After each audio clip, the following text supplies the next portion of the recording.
Bonsoir à toutes et à tous. Vous êtes bien sur le webinaire de SICAV Online sur l'assurance vie. Alors, on est désolé, on a eu un problème technique. Hein, c'est les joies du direct, hein, Frédéric. Là, on est vraiment en plein dedans.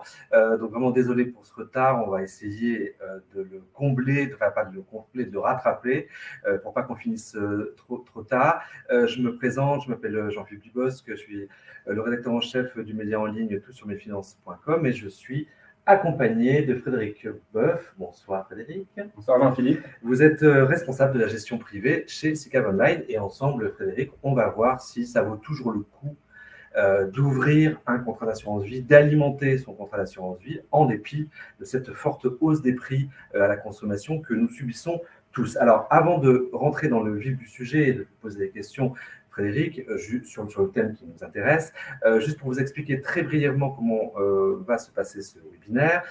Donc, effectivement, avec Frédéric, on va vous exposer, on va dire, la problématique pendant une petite vingtaine de minutes. Et puis, et c'est tout l'intérêt du webinaire, c'est un événement interactif, Frédéric va répondre en direct à vos questions. Alors, vous avez normalement à droite de votre écran un petit bloc questions que je vous invite à utiliser pour poser vos questions. Par ailleurs, quand vous vous êtes inscrit au webinaire, vous aviez la possibilité de poser des questions en amont. Donc, bien sûr, Frédéric répondra à la fois à des questions posées en direct et aussi à des questions qui ont été posées en amont. Voilà. Frédéric, on va commencer. Avant de rentrer en fait dans le vif du sujet, avant de parler de l'assurance vie et de l'inflation, je vais vous demander, s'il vous plaît, de présenter SICAV Online rapidement. Bien sûr, bien sûr. Déjà, merci Jean-Philippe de participer à cet événement. Bienvenue à tous. Excusez-nous encore pour ce léger retard. C'est notre premier webinaire, donc on s'améliorera. Comme l'a dit Jean-Philippe, écoutez, n'hésitez pas à poser vos questions pendant le webinaire. Nous essayerons d'y répondre à la fin et même a posteriori, nous pourrons y répondre. Et pour commencer, donc SICAV Online, donc, nous sommes un site de placement en ligne, un courtier en assurance vie. Donc, nous proposons différentes solutions d'investissement, de placement, comme le compte titre, le PA, et bien sûr l'assurance vie dont on va parler aujourd'hui. Pour la petite anecdote, Jean-Philippe, donc SICAV Online a été le pionnier de l'investissement en ligne en France, en proposant donc des SICAV directement accessibles sur Internet. Donc ça a été créé en 2000, SICAV Online, donc 20 ans d'expérience, plus de 20 ans d'expérience. On a fièrement fêté en 2020. Au niveau de l'actionnariat, nous appartenons aujourd'hui à 100% à l'assureur Ageas France. Très bien. Donc, première question, Frédéric. L'inflation se situe en France aux alentours de 5%. C'est ça. Quel est l'impact de cette hausse importante des prix sur l'épargne, sur mon épargne? Là, c'est la bonne question. Déjà, c'est la première question qu'il faut se poser. Donc, dans un premier temps, le vrai impact, finalement, ça va être sur le rendement réel de votre épargne, finalement. Parce que si on se situe au niveau de l'épargnant et de son patrimoine, il y a forcément une partie des revenus qui va être utilisée, si vous voulez, pour le coût de la vie, pour vivre. Ça va être un peu les charges. Donc, quand vous avez les charges, donc qui augmentent de 6%, en face, effectivement, vous avez votre épargne qui a un rendement. Mais si vos charges augmentent de 6%, et que votre épargne ne permet pas de la couvrir, vous pouvez être en négatif. Par exemple, si j'ai un rendement de mon épargne qui est à peu près de 4, aujourd'hui avec une inflation de 5, je me retrouve en perte de 1%, si vous voulez, sur l'ensemble de mes revenus et de mon patrimoine. D'accord, donc là, ça veut dire que je perds de l'argent. En fait, concrètement, je perds de l'argent tous les mois. Effectivement. Ok, bon, très bien. Du coup, le rendement moyen des fonds euros de l'assurance vie se situe à 2%, enfin, c'est situé à 2% en 2022, on n'a pas encore les chiffres pour 2023. On a parlé d'une inflation à 5%, là on voit bien que le rendement réel, il est négatif. Alors, je vous pose la question, Frédéric, est-ce que c'est toujours intéressant, rentable, d'ouvrir ou d'alimenter son contrat d'assurance vie? C'est la vraie question. Donc là, effectivement, on parle donc du fonds euro à 2%. On pourrait également évoquer le best-seller des épargnants, donc le livret A, dont le rendement est passé à 3% en cours d'année. Finalement, on pourrait les comparer. Je serais plutôt de mettre en avant leur complémentarité. Un livret A, si vous voulez, c'est vraiment fait pour votre épargne de précaution, épargne à court terme. Pourquoi vous avez un plafond à 22 500 22 950 €. Il n'y a pas de fiscalité. Vous pouvez profiter de l'effet cliquet en plus. Et, vous pouvez juste rappeler l'effet cliquet? Alors, l'effet cliquet, c'est que si vous êtes au plafond du livret A, par exemple, c'est 3% que vous allez avoir donné, vont pouvoir se cumuler dans votre livret A. D'accord. Et eux-mêmes profiter du prochain rendement du livret A en ALN plus 1, par exemple. D'accord, c'est-à-dire que les intérêts sont définitivement acquis. Effectivement, effectivement. Sur un livret A, on répète également que le capital est garanti et le revenu ainsi. Donc ça, c'est pour le livret A, et vous avez parlé de la complémentarité de l'assurance vie. Oui, donc l'assurance vie, c'est vraiment complémentaire. L'assurance vie, on va plus être sur du moyen terme, du long terme, de par sa fiscalité, on le verra sûrement tout à l'heure, mais également sur les différentes possibilités que ça offre. Si vous voulez, vous avez la partie unité de compte qui permet d'investir sur des supports en investissement, des produits d'investissement, et ça peut vous permettre de répondre à différents objectifs. Peut-être avoir un complément de retraite, valoriser également son capital, ou même par exemple à moyen terme, préparer un projet pour vous-même ou pour vos enfants. D'accord. Donc la grande différence, c'est qu'en fait l'assurance vie n'est pas plafonnée comme le livret A, qui est à 22 950 €, pardon. Et puis on peut détenir plusieurs contrats d'assurance vie, alors normalement, le foyer fiscal n'a le droit qu'à un seul contrat d'assurance vie. C'est par personne le foyer fiscal. Oui, c'est ça. Donc d'où la complémentarité. D'où la complémentarité. On peut se faire dire. C'est une bonne remarque sur la multidétention de contrats d'assurance vie, c'est qu'on peut diversifier les assureurs, on peut diversifier nos contrats, qui n'ont pas toujours les mêmes caractéristiques, et on peut diversifier nos stratégies d'investissement ou de placement.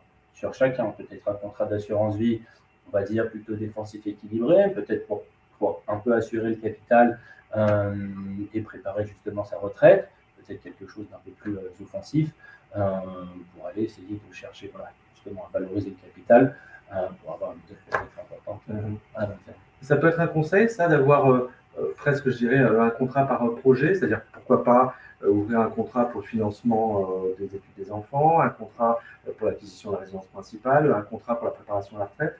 Alors, moi, je trouve que ça a un vrai intérêt parce que, comme je vous ai dit, donc, il y a des contrats qui ont quand même différentes caractéristiques. Par exemple, il y en a qui vont favoriser la détention de SCPI. Il y en a qui vont vous présenter peut-être plus de produits à risque. Donc, ils peuvent chacun être vraiment adaptés aux différents objectifs, aux différents projets. Et aussi, ça permet pour moi ou vous qui les détenons d'avoir quand même une meilleure visibilité sur la gestion et les déclarations fiscales et tout ça. D'accord. Alors, on a compris que c'était toujours aussi important de détenir un contrat d'assurance vie. Ceci dit, Frédéric, je reviens un petit peu sur ma première question. On a parlé là, des 2% des fonds euros. Comment est-ce que je fais pour doper le rendement de mon contrat d'assurance vie? Parce que, encore une fois, 2 € avec une inflation de 5, les comptes ne sont pas bons. Non, les comptes ne sont pas bons, effectivement, Jean-Philippe, et on est au cœur de la question, du coup, pour dire vrai. Effectivement, donc là, si on fait le constat jusqu'à là, on a parlé du fonds euro, on a parlé du livret A, des supports à capital garanti. Pour ceux qui sont vraiment averses au risque, c'est une solution qui va de pair.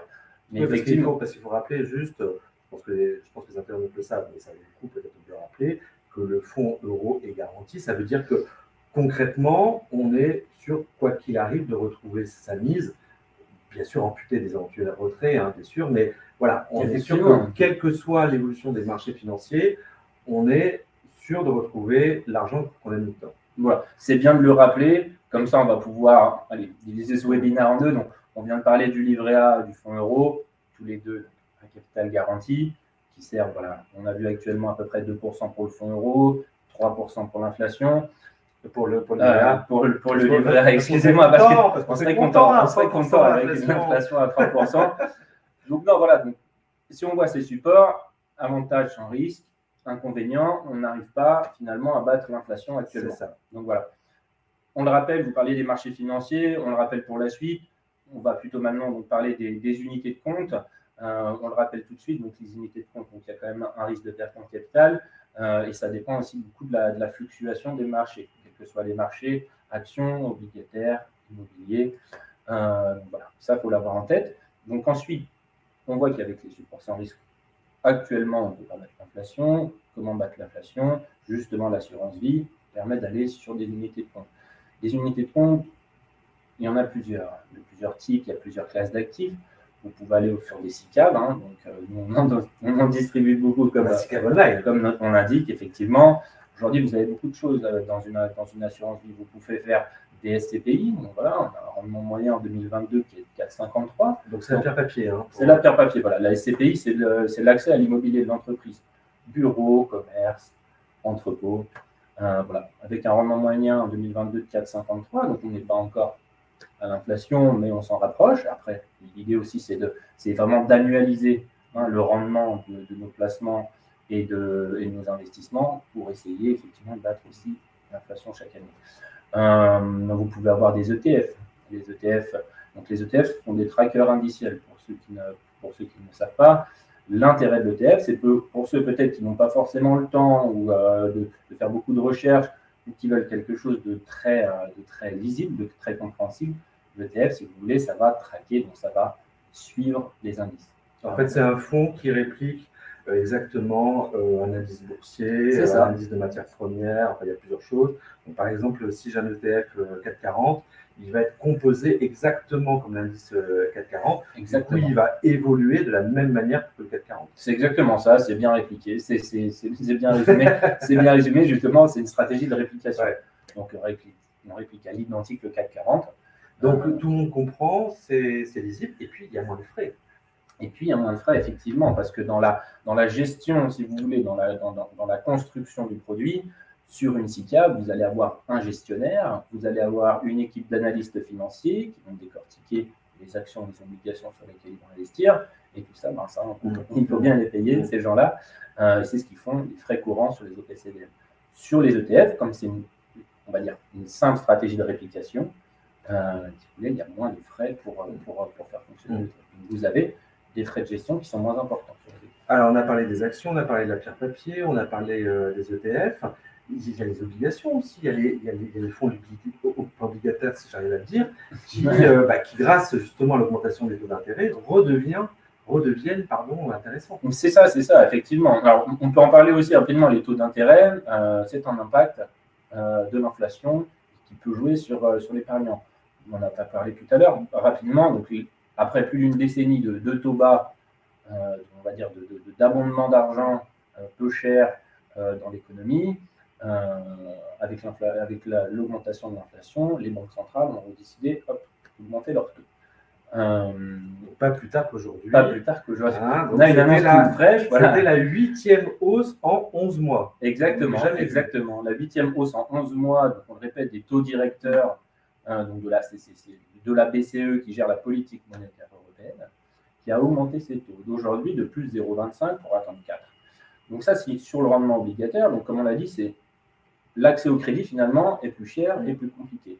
Donc les entreprises, par ricochet, pour se financer, pour être plus attractives, elles vont rémunérer leurs dettes de manière plus élevée.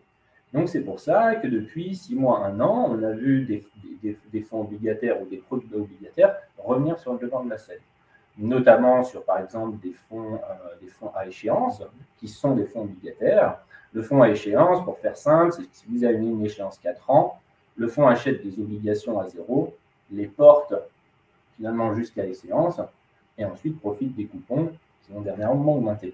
Donc voilà, ça peut être des solutions. Vous pourrez vous intéresser ou nous envoyer vos questions si vous voulez en savoir plus, peut-être sur les perspectives de rendement, mais ça peut déjà être des alternatives au fonds euro et aux usines du compte pour essayer justement de gratter et de se rapprocher du rendement, d'avoir un rendement qui se rapproche de l'inflation. Donc on n'a pas fait le tour, mais il y a le private equity aussi, il y a les infrastructures, enfin bon, il y a beaucoup de choses. Et puis vous me l'avez dit quand on a préparé le webinaire, c'est bien de diversifier, mais c'est bien de diversifier la diversification. C'est-à-dire que, par exemple, si vous prenez des fonds actions, c'est pas mal de prendre des fonds actions d'entreprises de différents secteurs d'activité, d'entreprises de différentes régions dans le monde. Effectivement, c'est important. On le répète, mais on cesse de répéter qu'il faut faire de la diversification, mais la diversification, c'est justement c'est ce qui permet à la base de vos placements et de vos investissements, justement déjà de pouvoir battre l'inflation sur du long terme, sur 10 ans, sur 20 ans. La diversification, c'est quoi? C'est diversifier ses classes d'actifs. Donc effectivement, On a vu, d'actions, d'obligations. Quand l'un ne va pas marcher, peut-être que l'autre va mieux fonctionner. Même normalement, il y a des vases communicants. Normalement, il y a souvent des vases communicants. Pour les plus intéressés, on a eu un exemple quand même récemment, en 2022, où c'est une des premières années depuis 10-15 ans, où on a eu vraiment les deux classes d'actifs qui étaient dans le négatif. Généralement, c'est assez inversé.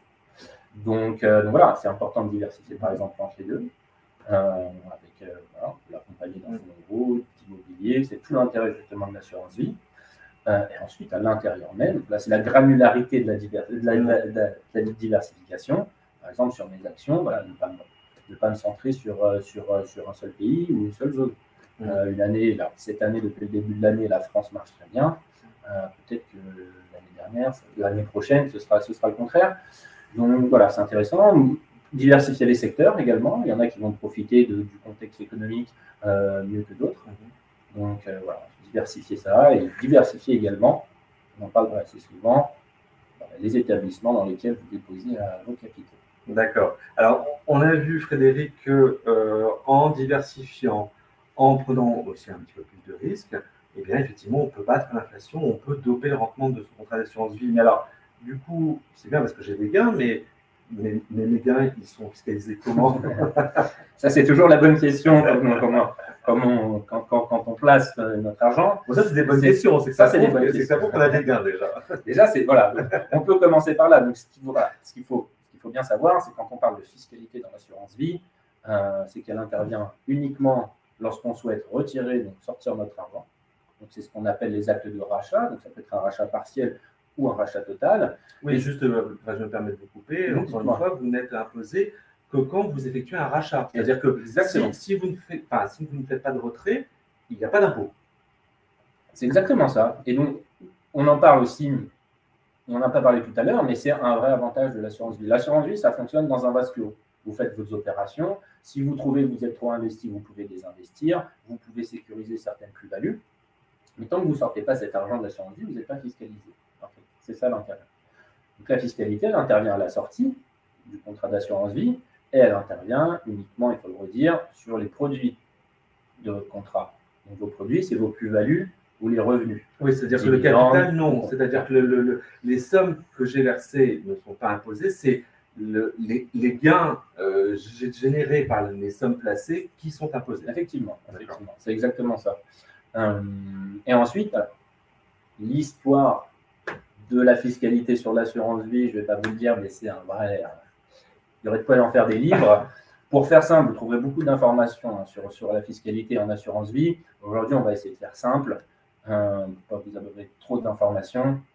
On est sur la flat tax, le prélèvement forfaitaire unique, 30%, 17,2 de prélèvements sociaux, 12,8 de taux forfaitaire.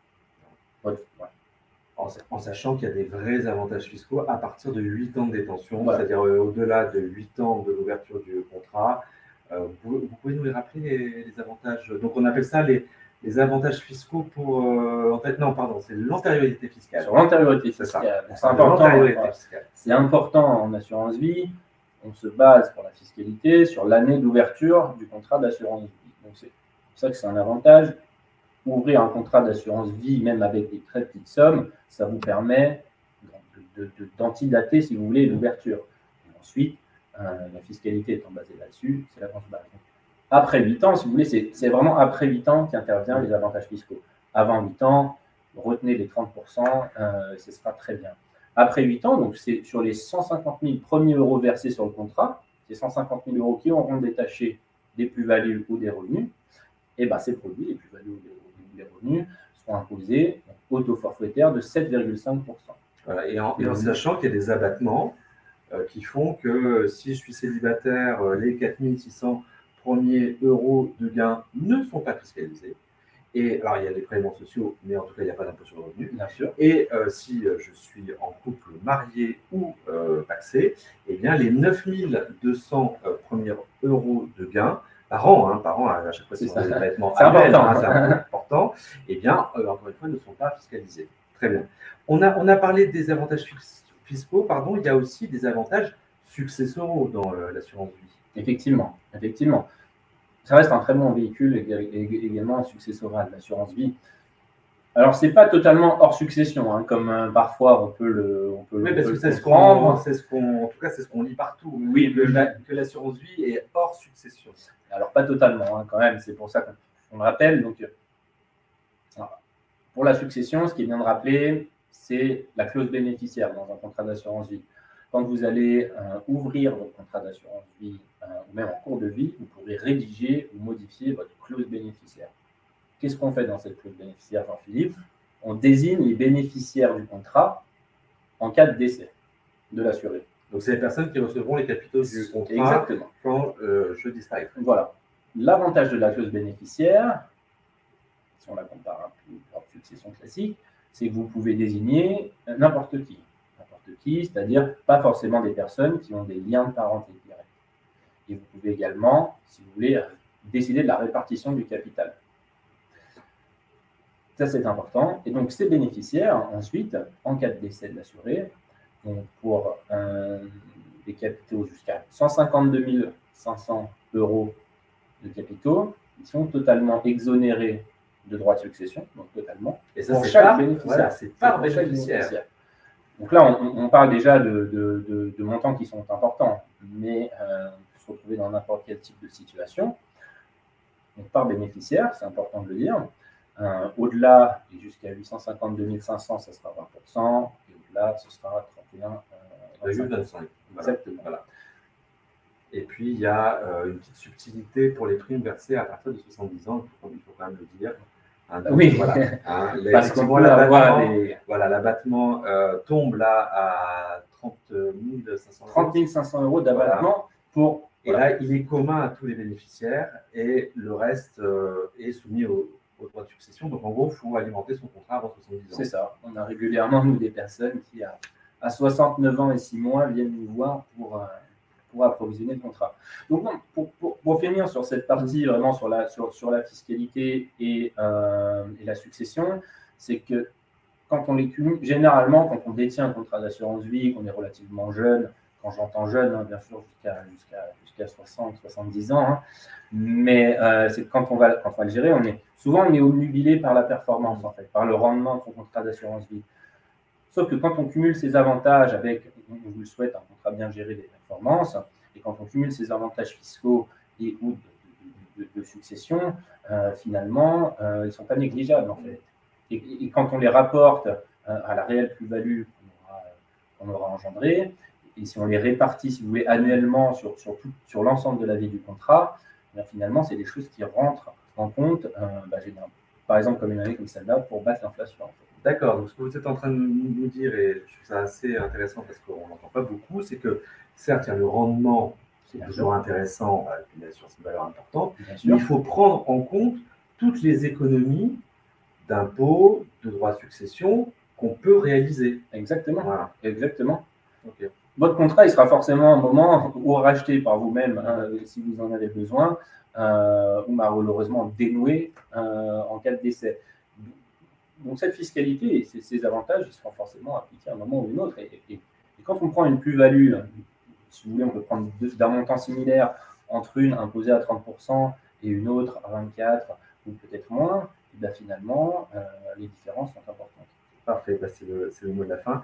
C'est le mot de la fin des questions, voilà, des questions que je vous ai posées. Maintenant, on va passer aux questions des internautes. Alors, effectivement, on a eu des questions en amont, beaucoup, Frédéric, sur les unités de compte.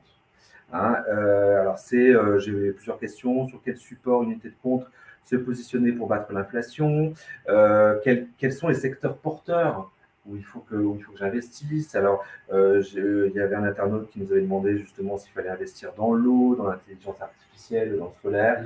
Voilà, parce qu'effectivement, c'est un petit peu de saison, ça veut dire. Saison, voilà. Donc, quel support faut-il privilégier pour, encore une fois, doper son rendement et, enfin, battre cette fichue inflation?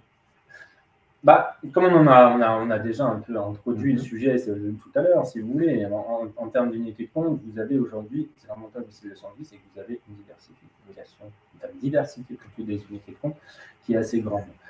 Donc après, voilà, Ce que j'aimerais rappeler sur les unités de compte, c'est que vous en avez certaines qui engendrent ou qui vous donnent des intérêts ou des revenus.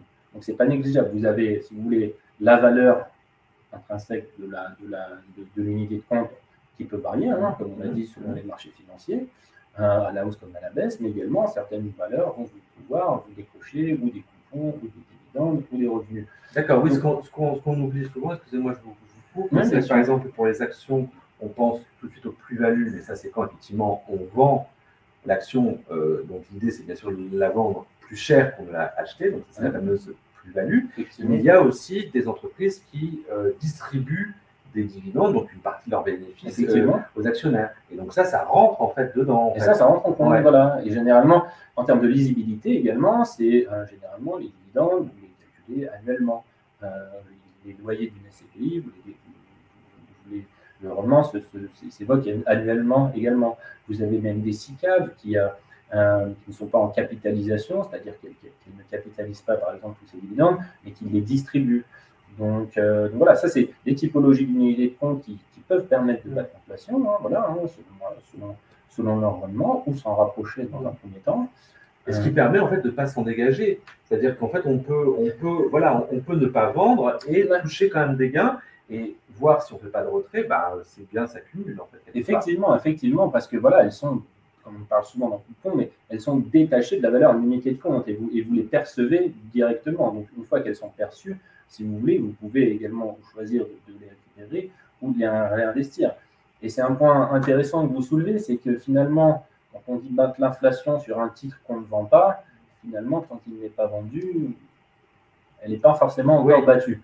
Ouais, l'un des avantages avec ce genre d'unité de compte qui donne des revenus, si vous voulez, c'est que ça peut permettre ça. Alors, toujours bien évidemment en diversifiant, si on n'est que sur des unités de compte qui donnent des revenus, des intérêts ou des coupons, et que ces derniers viennent à baisser. Ok.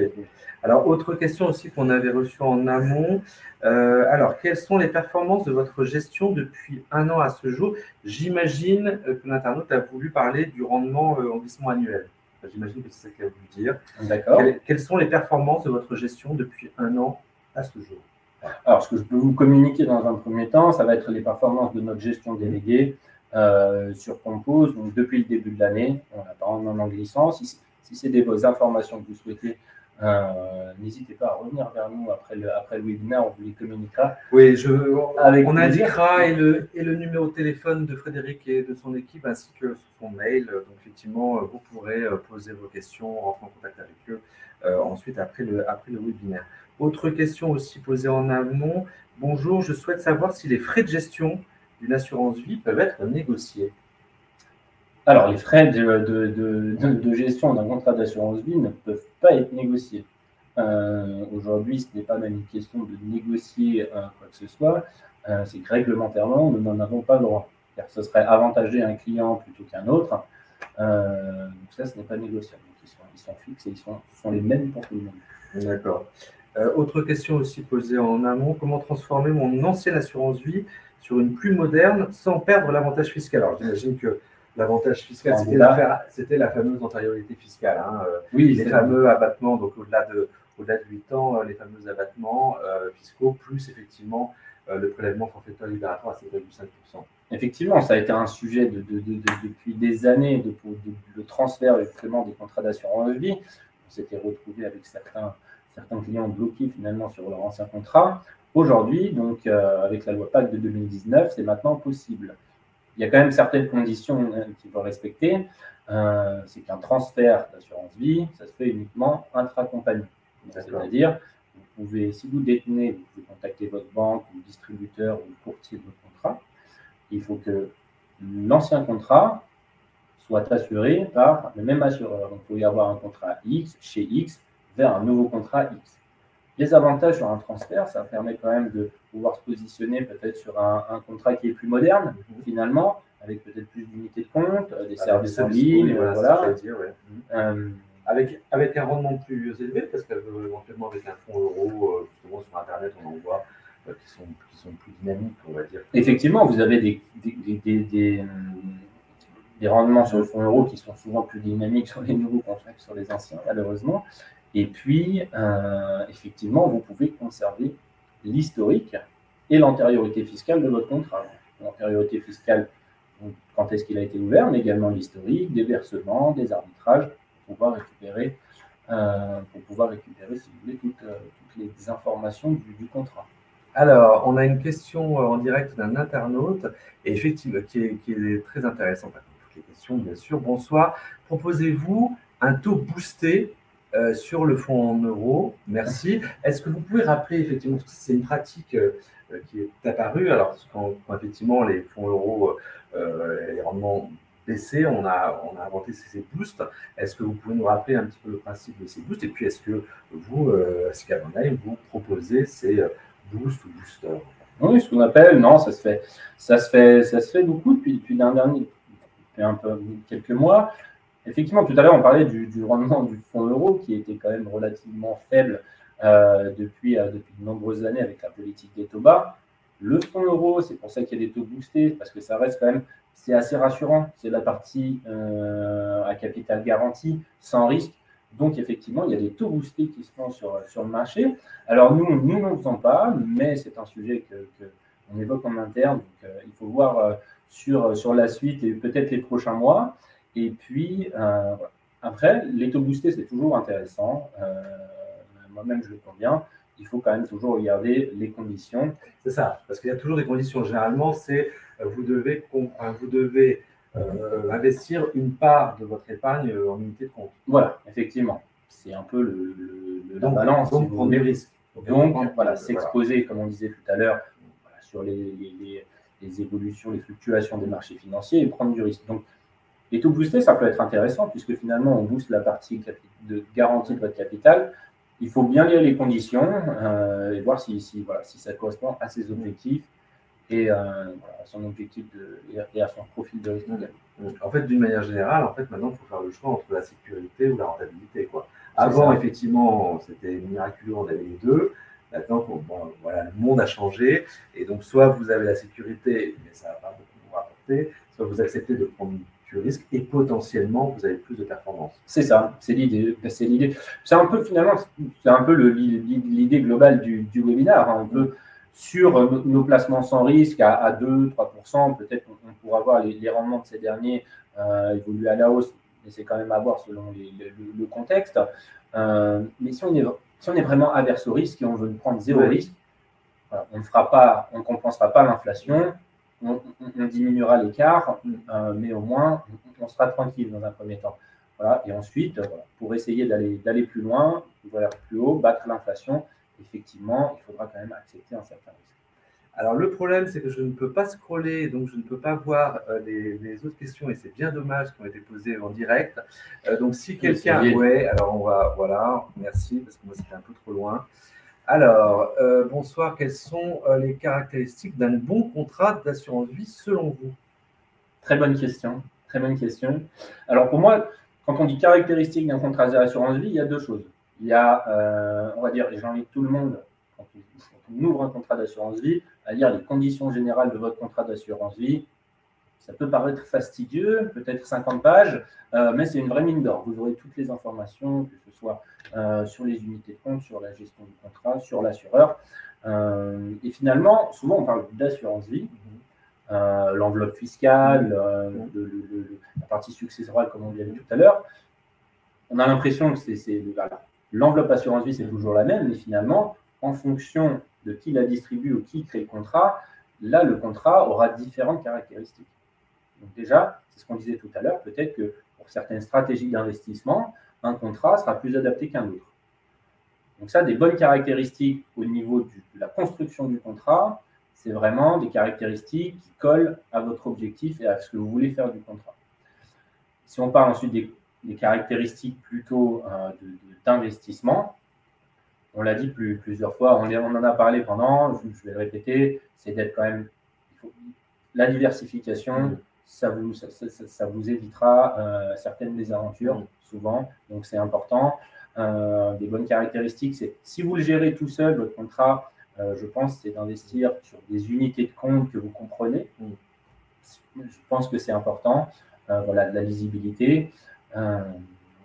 Et si on parle là de gérer tout seul, peut-être que si vous n'avez pas le temps de gérer votre contrat tout seul, on peut vous apporter, vous pouvez donner la gestion ou à City Online ou à quelqu'un d'autre.